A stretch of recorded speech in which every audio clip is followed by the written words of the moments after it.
gentlemen, and welcome to this edition of Amplify, helping leaders become the person that everyone wants to listen to. I'm Scott Loyd, and on this edition of Amplify, I am privileged to be joined by Dr. Daryl Green, a leadership development expert who lectures and writes on contemporary issues impacting individuals, businesses, and societies across the nation.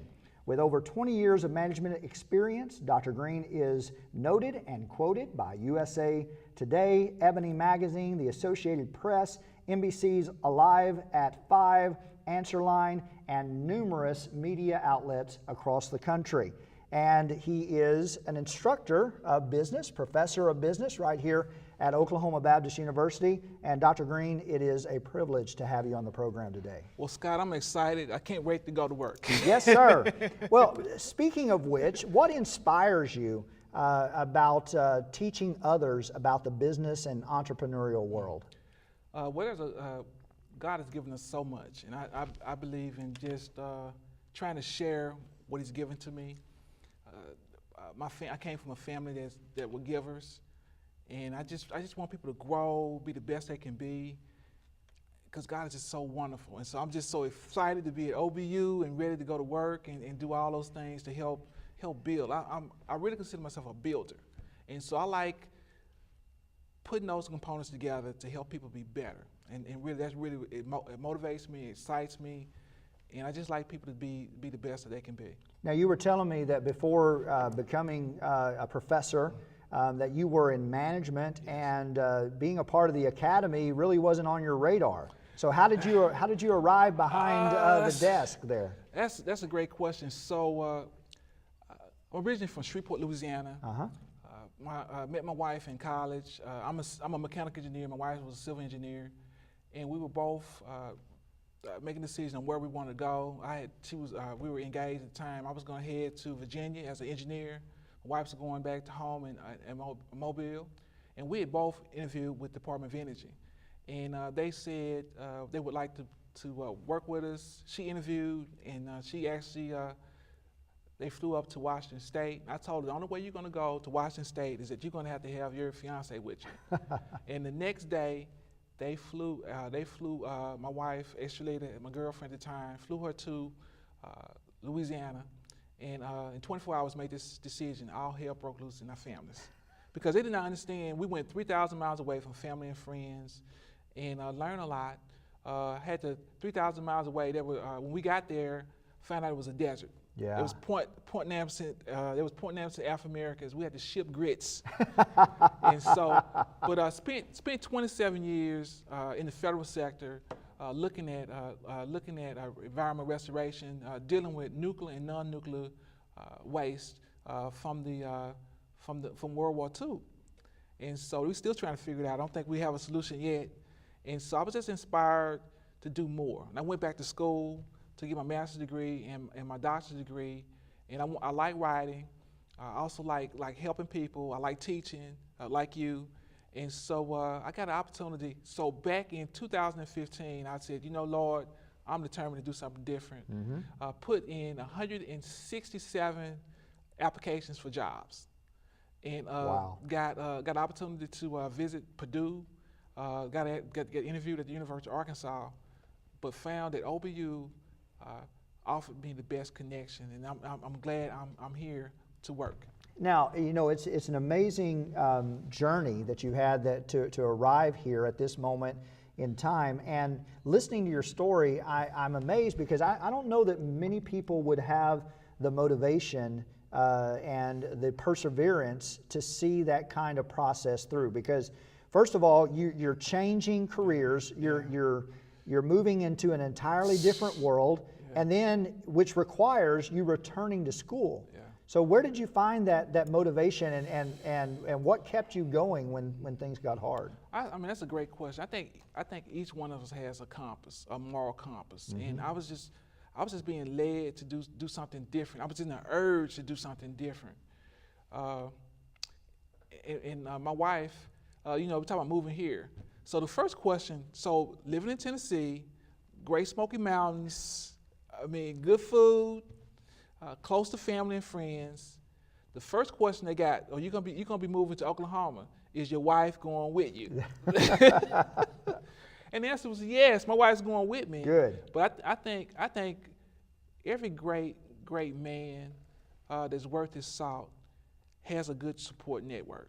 And my wife has been a cornerstone of saying, I say, baby, I want to do this, I want to pursue that, and she's always been with me. I don't think you can be successful without having support. And I see a lot of people that I interface with, their spouse or their significant other, negative. They're surrounded by negative stuff. I don't think you can do that. So I think one of the things you mentioned is, so a lot of times I have a lot of acquaintances, but I keep my friends very narrow because you want to have people that affirming you, not wishy-washy and not saying what you want to hear, but being very transparent with you and saying, go forward, you can do it. And I think a lot of times, if you don't have that network, you can't be really successful in doing that. So I had a great network, and that kind of boosts what I could do.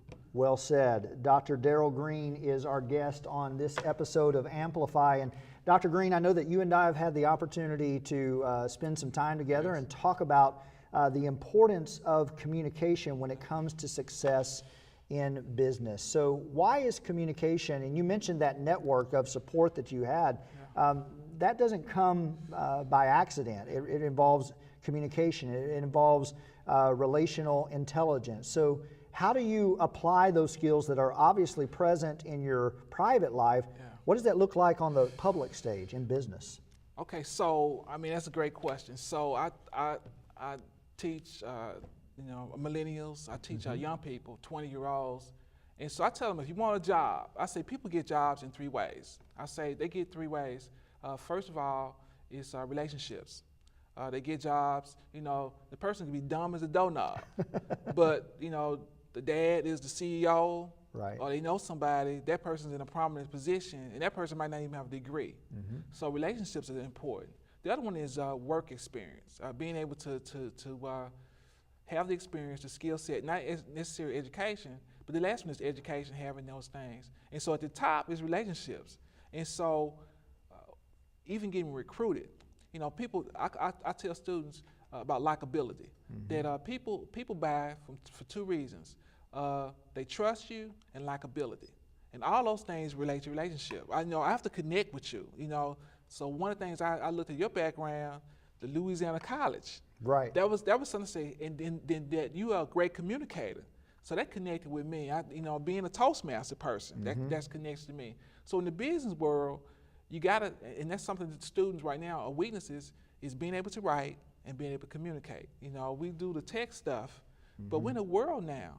Communication is very critical. In writing and looking at communications, I got to be able to convey, this is the problem. I got to be able to articulate that to my boss in a readily way, and to my clients, and to my colleagues, and to my stakeholders. Here's the problem. I need to be able to articulate that. But I also have to do it verbally, and I also have to do that. I have to do that in writing. And sometimes I have to understand my nonverbal and verbal communications, and that's one of the things we talk about in business communications. Right. It's critical right now. It's having good communication skills is in greater need now, as we've gone from being isolated in the United States to being a global part of the global community. Right. And so here's a joke I tell my students. I say, if you speak 3 languages, you're trilingual. You speak 2 languages, you're bilingual. If you speak 1 language, you're American. And so in saying that, if you ever took a cruise, and if you got on that boat, people were speaking multiple languages. If you ever traveled across the world, people were speaking multiple languages. And I think certainly English is the predominant language, but I'm just saying we're in a global world that we have to be able to communicate, because we have to be able to communicate that well in writing, and we got to be able to articulate those things. So I think it's essential right now. That's a lot of good advice packed into your statement there, and I hope that those that are watching today are perhaps taking notes, because this is great stuff. And I know that you've included a lot of this information that you're sharing in many of the books that you've written, and I was very impressed with all of the books that you've written. Is there a particular one that deals with this subject, or maybe a couple that you'd like to highlight? One of the books I think highlights it is several years ago I was at Lincoln Memorial University in Tennessee, and dealing with a lot of the MBA students were changing jobs or transitioning, and there are certain type of writings, editorials. I've seen some of the stuff you write, commentaries, articles.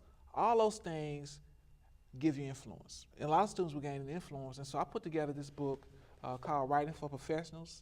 And it's something I give to my students as part of the curriculum, but it's the tips. What are some of the things that you need in terms of writing that'll give you leverage? And it's all about gaining influence.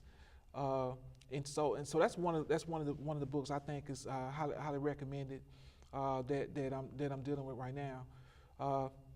But just the world is just changing, and I think being on top of that is very important. There are other books, but I think that's one of the cornerstones. I'm actually working on a book in my head on personal branding for professionals. Very good.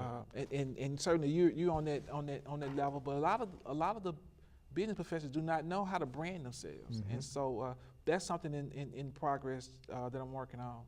And when people want to find your material or find more out about you, where would they go? Well, the first place to go, you could Google me. That has become a verb. Yeah. But on my website, drdarylgreen.com, you can find information about me. Also, Oklahoma Baptist University, that's a profile that's on me. And I also have a YouTube channel. Those that don't like to write, there's a host of videos to help you connect to your passion. And that's drdarylgreen.com. That's correct. DARYLGREEN. That's correct. And you know, we had a previous conversation, and I thought this was really, really interesting. You mentioned that Daryl Green was a pretty common name. Yes. And something that has impressed me about you, Dr. Green, in the short time that I've known you, is that it's obvious that you're not sitting around waiting for things to come to you.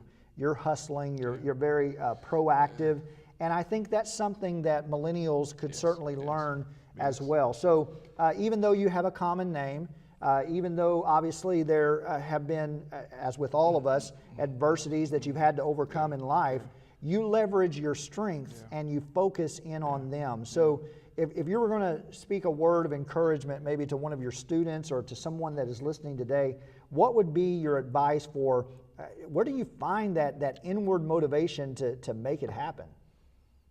I mean, that's the question I always ask my kids. Yeah, exactly. Yeah, I've got children too. It's hard to motivate them, isn't it?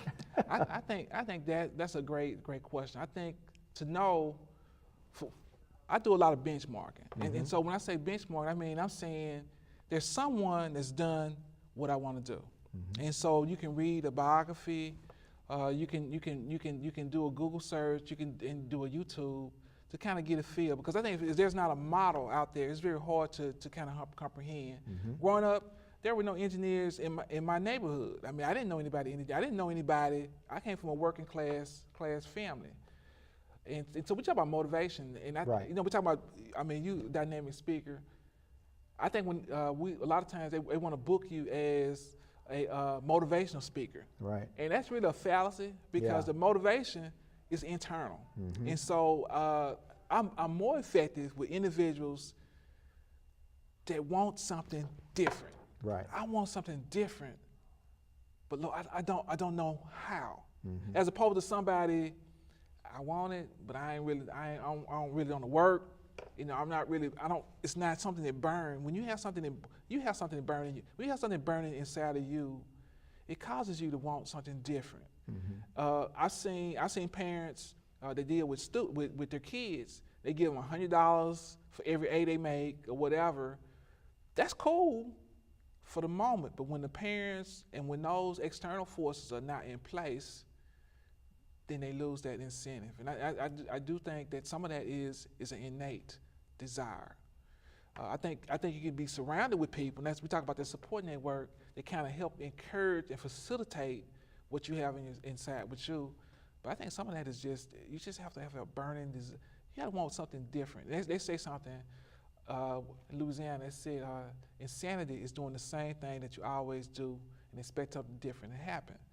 And just having family members and friends see them in a vicious cycle, not wanting something more, but not willing to make those kind of sacrifices, and they never change. Yeah, speaking of Louisiana, I'm reminded of the French word lagniappe. Oh, I love it. A Love little word. something extra, I right? love that. And so you got to give them a love that. little something I love extra, that. and that's I love got to that. come from love that. inside of you. I love that. And so I think the challenge in this present age of instant gratification, how do you tell, I got a student, easy access, I got an iPhone 10, I'm pretty much taken care of. And what you mentioned, the word I have not heard since I've been here, it's an H word that I love, the hustle. Yeah. The art of hustling is not, I mean, there's a negative connotations from that in the street, but it's just the effort. I'm never quitting. I'm going to always do, and that's something I try to teach my students, that we have to work hard. And my parents, I came from working. My mom was a chauffeur, and my dad was a janitor, and they had 2 or 3 jobs. Yeah. And so I had to have 2 or 3 jobs.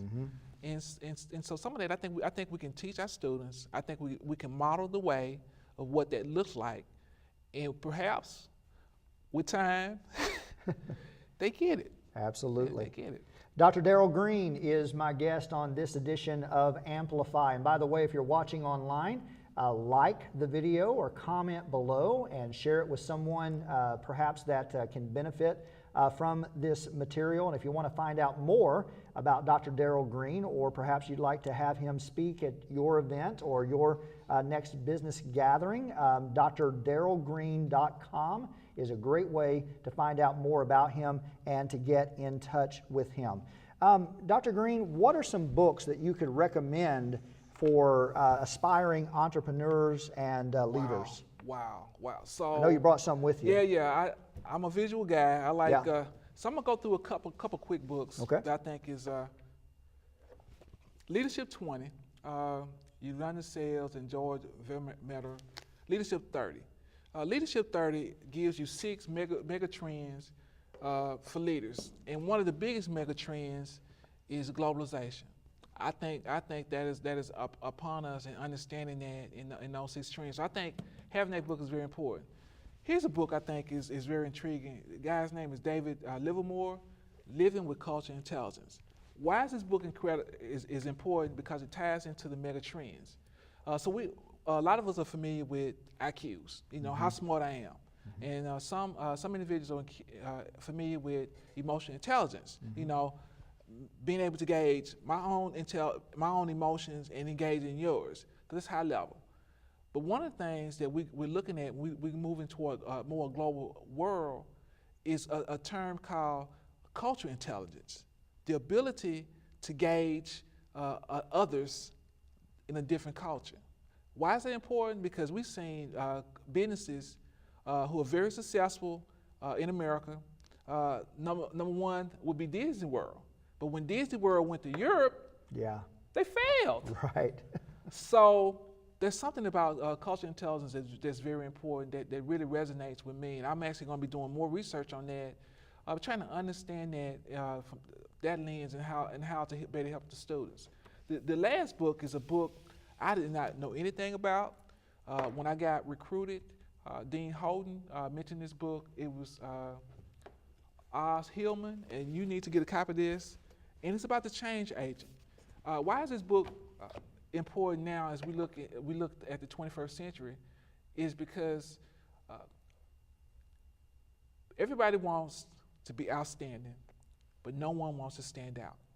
And we're in an age right now, if you look at President Trump, President Obama, very different styles, but both of those gentlemen stood out. Right. I think that's where we're at. And so in saying that, the book Change Agent is how do you become more impactful in your local communities, in countries.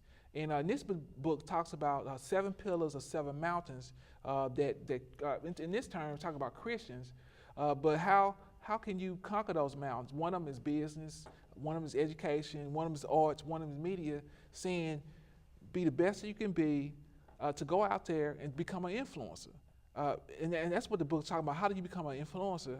Because I'm not, if you have no followers, right, then you don't have you have little influence. Yeah. I mean, from a global point. So it's how do you do that? And so that's why I think these 3 books complement where the world's going. Along with the Bible, in terms of giving you practical experiences. The other one would be Proverbs. The book of Proverbs absolutely is a book. Certainly, you should that resonates with anybody that's trying to make a difference. You mentioned having followers. I think it was John Maxwell who said, "If you think that you're a leader and you turn around and no one's following you, you're just taking a walk." That's a great quote. That's a great quote. Dr. Daryl Green is our guest on this episode of Amplify, and Dr. Green, in just the few minutes that we have left, many times that you have referenced your Christian faith throughout this interview. Yeah. What role does faith play in what you do, and how it helps you lead others? For me, I think it's critical. I grew up in a Christian household. When I went to college, I had a personal relationship with my Savior. But here's my thing. I say the Bible says in Luke, with God, nothing is impossible. Mm-hmm. So I live my life with people say it's impossible. I've proven wrong, and I think you've done that because nothing's impossible when you have a good compass and you have some direction. Those are the key things. You can make things happen. I think you look at all the great leaders. They made the impossible possible, and so I'm kind of leveraged on that. I have an idea. I'm gonna make it happen. There you go. And so I think it's just faith is very important to me because, as you mentioned. And this is one I tell my students, life has not always been perfect. Mm-hmm. Life is very hard. Right. I mean, you got to work hard. My parents worked hard. I've seen death. I've come close to death. I've seen people I love come close to death. I've seen sorrow. I've seen hardship. I've seen promotions you thought you should get. And with all that said, I'm standing. And I think that's the power of faith. Having a personal faith that's saying, okay, faith that you cannot see, but a faith that you know is true, and that really inspires me to do the impossible. Like I say, being a builder, and so faith does play a very important part in my life. Dr. Daryl Green, thank you so much for being with us, and we look forward to having you back at some point in the future. Dr. Daryl Green has been our guest on this edition of Amplify. Once again, if you've enjoyed it today, comment below and share this video with someone that would benefit.